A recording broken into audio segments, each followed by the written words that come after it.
Jeter, gratitude is attitude, show us a blessing. Back in the black box, blow us a session and blow it out the water. We shall do. This is an interesting topic to me because I could just generally feel the climate of Las Vegas changing. Just you hear about it cracking in Vegas a lot less.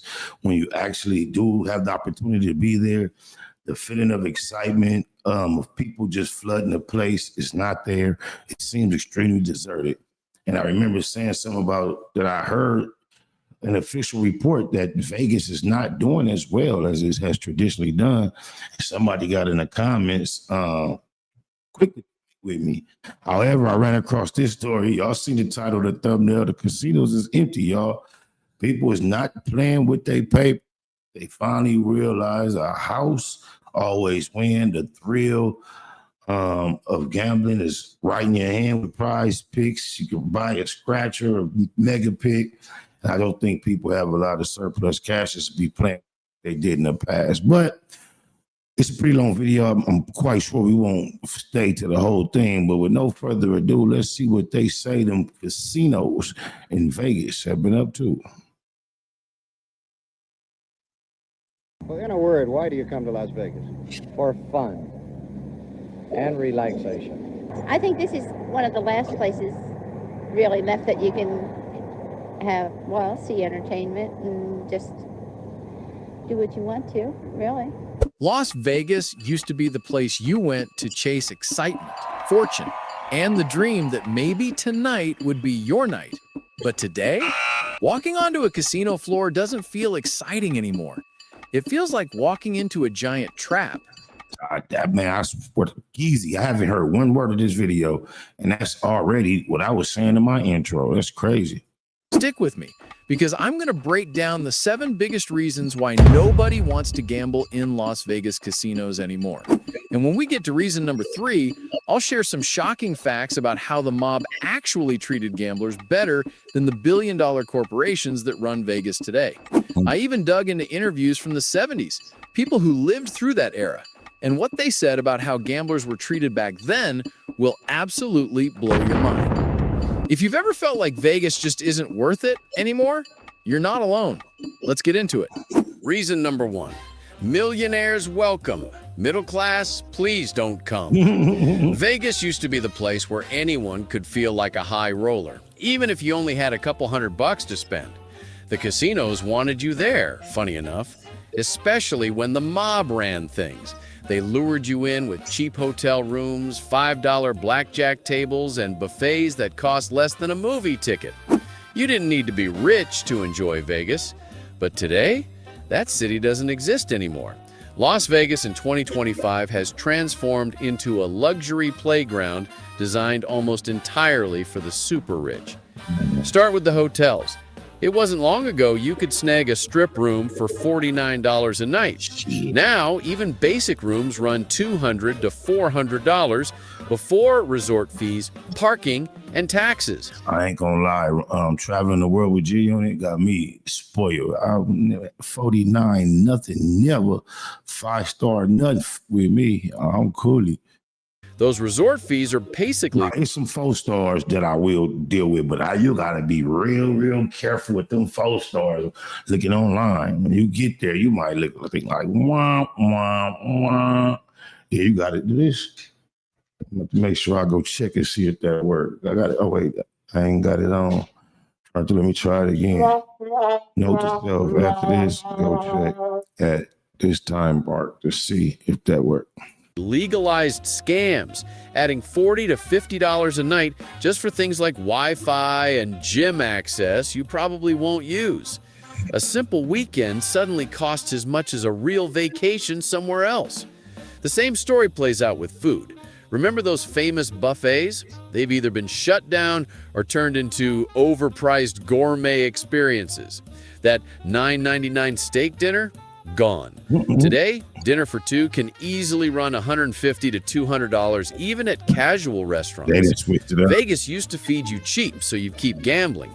Now they wring you dry at every turn. And the gambling itself has completely changed.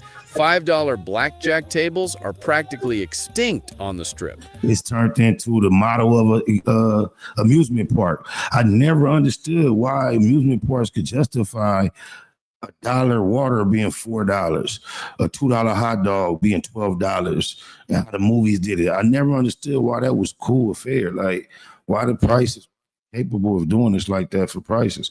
I was at Dollar Tree the other day and seen a family, a couple with some small kids. They was in there buying all kind of candy on their way to the movies. You got us fucked up. Most start at $25 or $50, and in high-end resorts, you'll see $100 minimums. Slots that used to cost $0.25 a spin now demand $3 to $5 just to play. Even the free drinks aren't free anymore. Some casinos require you to earn comped cocktails by betting a certain amount before the server shows up. The bottom line is this: Vegas isn't for everyone anymore. It's for the whales, the millionaires and billionaires who gamble six figures in private, high-limit rooms. To casinos, one high roller is worth hundreds of average tourists, and everything about the Strip has been redesigned with that in mind. The result? Regular visitors walk through these billion-dollar resorts and feel out of place, like they're intruding on someone else's party. That magic anyone-can-win energy is gone. Vegas now feels more like an exclusive luxury club, and that's why so many people don't want to gamble there anymore. Reason number 2, the odds have never been worse. One of the biggest reasons people don't want to gamble in Las Vegas anymore is simple. The games just aren't fair. At least not compared to how they used to be. Casinos used to strike a balance. Yes, the house always had the edge, but the odds were close enough that you could stretch your money, have fun for hours, and maybe even walk away with a win. That balance is gone. Take blackjack, the game that built Vegas. Hey, Big SPI used to love to go to Vegas and play blackjack. It was almost like a for sure win. I can't imagine or remember a time where he lost. Like, he'd go, play 200-300 and run it up to 2,800, 6,200, 4,500 on a regular basis. I've never been that lucky, that consistent with gambling. I don't enjoy the losing part. It's not fun to me to lose my money and with no recourse to get back. He don't enjoy either. I've seen a lot of street dice games go out of hand because he lost. Jeez, hothead. Decades, the standard rules gave the house an edge of about 0.5%.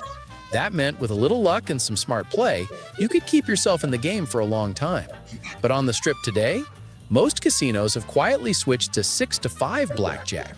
Instead of paying 3 to 2 on a natural blackjack, they only pay 6 to 5. That one little rule change triples the house edge. It's one of the biggest scams in modern Vegas, but the casinos disguise it as if nothing's changed. Roulette has the same problem. Classic roulette wheels had 36 numbers plus a single zero, giving the house an edge of about 2.7%. But now, many Vegas casinos have added a double zero and even a triple zero. With 3 zeros on the wheel, the house edge jumps to nearly 8%. You're paying 3 times more for the same game, with nothing in return. Then there are the slot machines. They've gone fully digital, and that's bad news for players. Old-school mechanical slots had a payout percentage of 95 to 98%. Today's flashy, high-tech video slots, many are programmed closer to 85%. That might not sound like a big difference, but it means you're losing money way faster than ever before. You used to be able to sit down at a quarter machine and play for hours. Now, $20 can vanish in 5 minutes flat. Even the sports books, one of the fairest bets in Vegas, are squeezing players. The VIG, or the cut the casino takes, has quietly crept up. On some bets, you're paying 12 to 15% juice instead of the old standard 10%. Again, it doesn't sound like much, but over time, it eats into every win. The truth is, the house edge has ballooned across the board. What used to be games of chance now feel like rigged traps. Gamblers aren't stupid. They notice when their money disappears faster than it used to. And when people realize they don't stand a fighting chance, they stop playing. So if you've ever felt like the casinos in Vegas take your money quicker than they did 20 years ago, you're not imagining it. The odds really have gotten worse. Somebody been telling my grandbaby something about Vegas. She gonna tell me she want to go to Las Vegas because she want to go to some circus. I'm like, man, We gonna have to do that though. Circus would be fun. Love you, Winter. And that's a huge reason why fewer and fewer people want to gamble there anymore. Reason number 3, the mob's Vegas versus today's corporate Vegas. Back in the 1970s, Las Vegas had a completely different feel. Sure, it was dangerous, wild, and very much run by the mob, but regular people who came to gamble often say they felt taken care of. The casinos wanted you there. They wanted you to have a good time, win enough to stay happy and keep coming back. People from that era talk about the respect, the hospitality, and the way Vegas rolled out the red carpet even for small-time gamblers. I made a previous video comparing mob Vegas to today's corporate Vegas. For context, here are some clips from that video of interviews from tourists back in the late 70s, right about the time when corporations started taking over, but that old charm from the mob days was still there, and the ironically more humane business practices the mafia practiced still had influence over the way the new corporations ran things. Well, in a word, why do you come to Las Vegas? For fun and relaxation. You're welcome. How do you feel about gambling when there's a recession going on? I ain't gonna lie, he look like he might have a mob buddy or two. Feel like she know a few herself. They got that look. Facts. Well, I figure you do what you can afford to do. Can you afford it? Well, I wouldn't be here if I couldn't. I stay within my limit. I think this is one of the last places really left that you can have, well, see entertainment and just do what you want to, really. Like this might be the last chance we can have a good time. If the recession's going to be as bad as they say, we might just as well live it up for today. I hate to be stereotypical, but she look like she can't stand her no nears. Oh, my mama, mommy. She could be a beautiful lady that loves us all, but she just got a look, just got a typical tone to her. Y'all tell me if I'm wrong. Because we don't know what's going to happen tomorrow. But once the mob was pushed out and corporations took over, everything changed. During the 1950s through the late 1970s, Vegas was often described as the mob's playground. Crime families from Chicago, Kansas City, Cleveland, and New York all had their hands in the casinos. Skimming operations were legendary. Cash was taken straight off the top before it was ever reported, lining the pockets of mob bosses back east. But here's the surprising part. For the average gambler walking through the doors, Vegas during the mob era was often a better experience. The mob bosses understood something corporate executives don't. If the customer feels like a winner, they'll come back. That meant low table minimums, generous comps, and cheap food and drinks.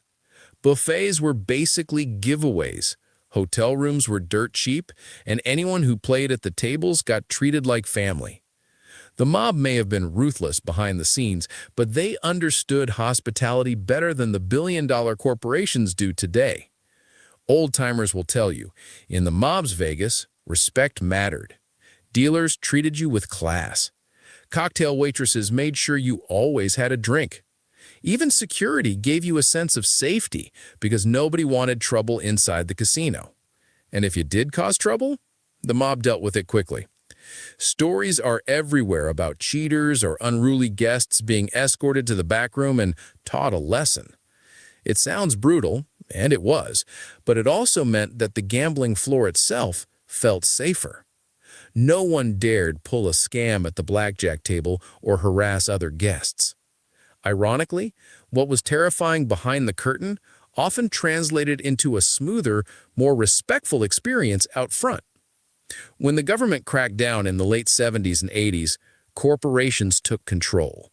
Wall Street and major hotel chains saw Vegas not as a wild desert town, but as a gold mine to be exploited.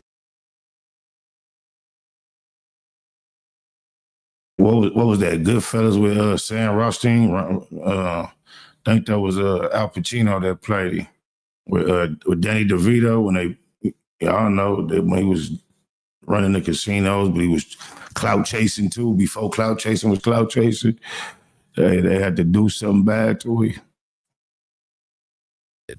And the focus shifted almost overnight. Gone were the cheap buffets, the low minimums, and the friendly comps. Instead, everything was monetized. Every drink, every meal, every hotel night became another revenue stream. Rather than treat customers like valued guests, corporations began treating them like walking ATMs.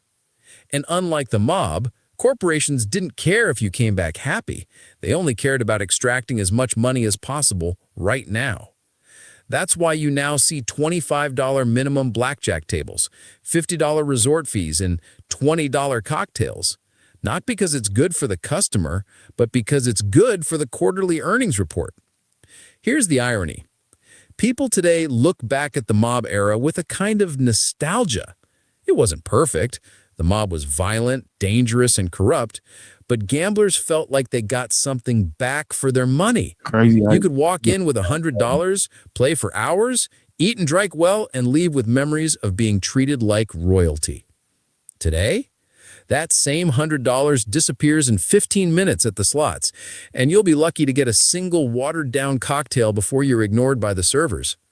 Instead of generosity, you get nickel and dimed with fees, upcharges, and worse odds at the tables. The mob wanted you to feel like a winner. Corporations don't care if you feel like a loser, as long as you lose fast. And gamblers notice the difference. That's why when people hear interviews from the 70s, they talk about the mob days with a smile. It wasn't because the mobsters were saints. It was because the city was built around making the average gambler. But America has found a way to romanticize gangsterism for a whole bunch of reasons. They love the mob for millions of reasons. Feel like someone special. The reason this history still matters is because it explains why fewer people want to gamble in Las Vegas today. The mob's Vegas may have been shady, but it was built on long-term loyalty. Corporate Vegas is built on short-term profits. That shift has created a city where regular gamblers don't feel respected anymore. And when people don't feel respected, they stop showing up. So when you hear those old stories about the mob era and people say Vegas was better back then, they're not just being sentimental. They're pointing out a hard truth. In their own twisted way, the mob understood hospitality better than the billion-dollar corporations running Vegas today. I think the point been made. If y'all want to see the long, fuller version of that presentation, you can go on over to, what's the name of this channel here? Las Vegas Confessions. That's simple enough. Nobody wants to gamble in Las Vegas anymore. Empty casinos everywhere is the title of that video. And yeah, to whoever that was challenging me in my comments back then, I hate to say I told you so, but I told you so.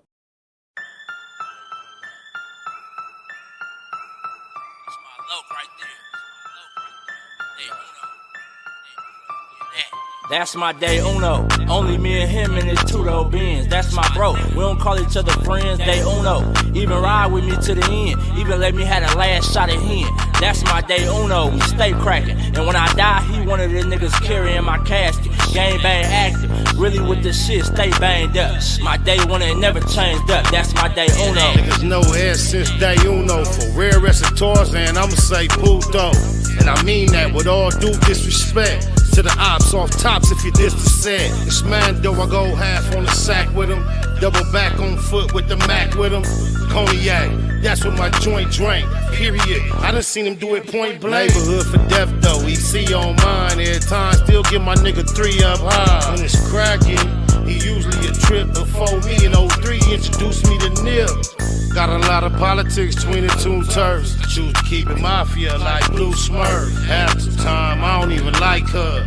But I ain't never met a nigga like That's my day uno. Only me and him in his two-door Benz. That's my bro. We don't call each other friends, day uno. Even ride with me to the end. Even let me have the last shot at him. That's my day uno. We stay cracking. And when I die, he one of the niggas carrying my casket. Gang bang active. Really with the shit, stay banged up. My day one ain't never changed up. That's my day uno. So when it come to dying, it ain't nothing.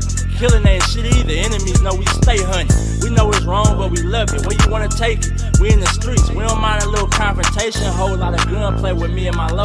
I'm talking pistol with the scopes when we out on patrol. Hunting for domes, my low was a fool when he get it in. Pull up on him like cuz, let's slide it and getting in. Lil Mac down, my bro, ain't gotta prove a point. It's facts over feelings in my SPI voice. M's be the logo, that's my day uno. We ain't friends, it's only me and cuz in this beam. Like identical twins, we on that same shit. They unos, them be the niggas that I bang with. A lot of politics between both gangs, it is what it is. The homies live the game. That's my day uno. Only me and him in his two-door Benz. That's my bro. We don't call each other friends, day uno. Even ride with me to the end. Even let me have the last shot at him. That's my day uno. We stay cracking. And when I die, he one of the niggas carrying my casket. Gang bang active. Really with the shit, stay banged up. My day one ain't never changed up. That's my day uno.